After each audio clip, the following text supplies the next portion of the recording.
Ella es Beatriz Pajés, periodista y política reconocida de nuestro país. Su padre, José Pajés Yergo, fundó la revista Siempre, la cual Beatriz dirige el día de hoy. La trayectoria política de Beatriz es vasta, sobre todo en el Partido Revolucionario Institucional. Sin embargo, en el 2019, Beatriz renunció al partido. Y hoy, en entrevista para Enlace Judío, una de las políticas y periodistas más reconocidas de México habla sobre su pronóstico sobre el futuro de nuestro país. Pues bueno, Beatriz, qué gusto me da estar aquí contigo, una persona dedicada a la política y al periodismo, una periodista con gran trayectoria. No, hombre, gracias. Cosas que se van haciendo en la vida y que afortunadamente me ha tocado combinar el periodismo político con la política misma. Quiero decirte que desde mi padre fue periodista, ahí yo digo que abrevé el periodismo, ahí nací en medio de la tinta, del olor al papel. Tuve la oportunidad de conocer a muchas figuras de ese México de los años 50, 60, donde yo digo con frecuencia que era un México con una gran cantidad de mexicanos muy destacados, lo mismo en el ámbito artístico que político, que periodístico, que deportivo.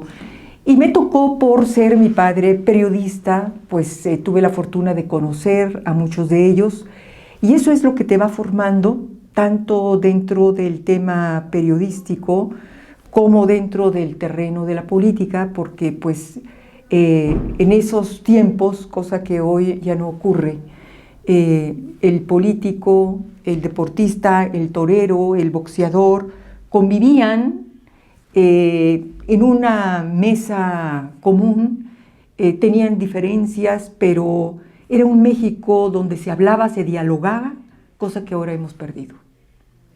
Sin duda. Y bueno, Beatriz, con tantos años en el mundo del periodismo, ¿quién consideras que fue tu maestro en el tema?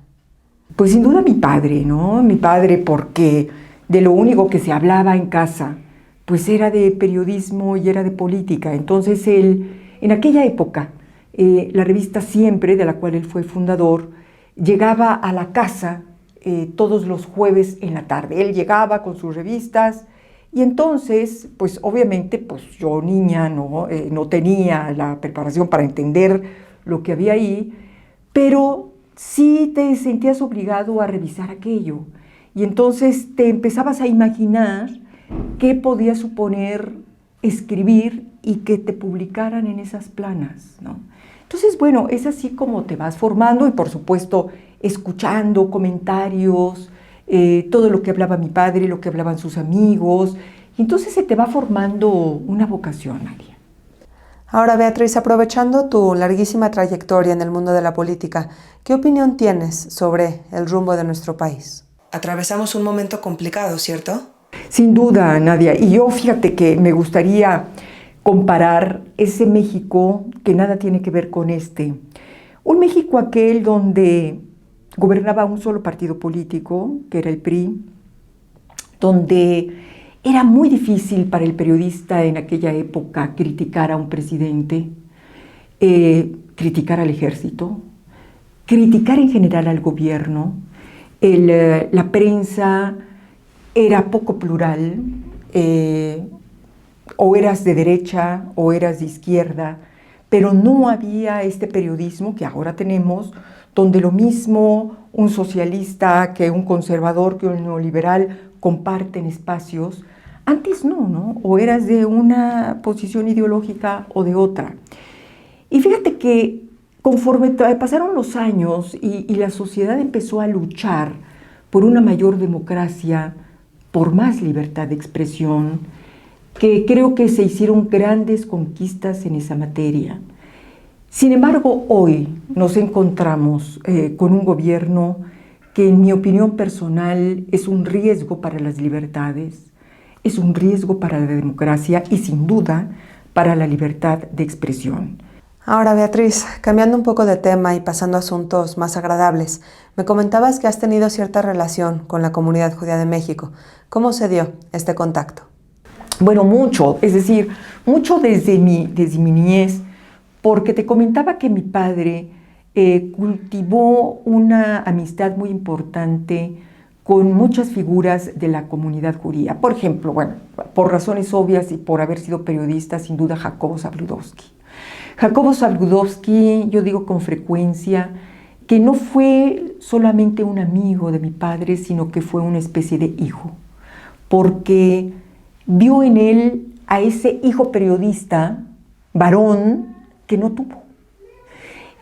Jacobo realmente él venía del periódico El Redondel como reportero taurino, como cronista taurino. Y cuando llega a la revista Siempre, es cuando Jacobo empieza a incursionar dentro del periodismo político. Es ahí donde se forma, ya como un periodista dentro del terreno de la política. Y estuvieron juntos toda la vida, hasta la muerte de mi padre. Y por supuesto, junto con Jacobo, quiero decirte que muchos otros, por ejemplo, ahorita de bote pronto recuerdo a un Isaac Becker, ¿no? Recuerdo a un Mauricio Menache, gran parte de los médicos que tuvo mi padre fueron judíos, por ejemplo, una excelencia de médico que es el doctor Bernardo Tanur, ¿no? Que es una divinidad, y como ellos muchos, ¿no? Que estuvieron en la casa, con los que comíamos, con los que convivíamos. Mi padre recibió el premio René Cassin por Derechos Humanos.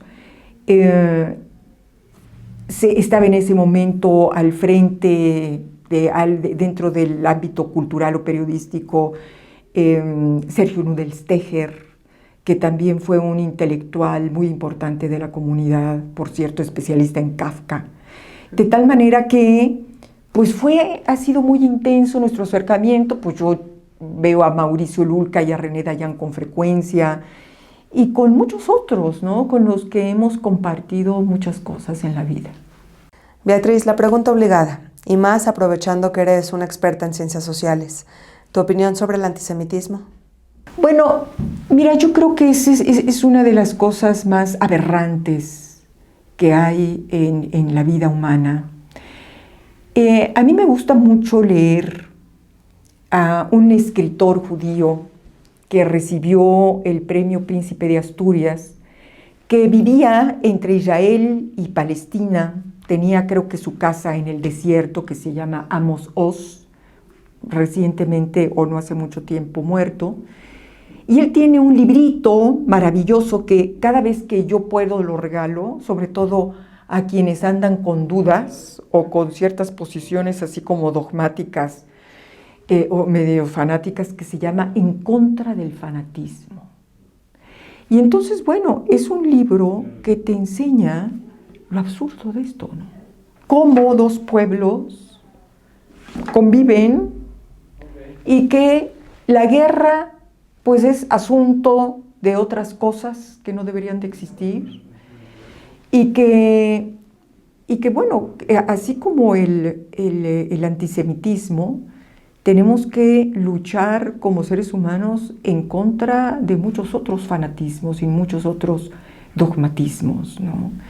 Entonces, bueno, me parece que todos desde nuestro ámbito debemos estar en contra de eso, como debemos estar en contra de cualquier discriminación de carácter racial o religioso.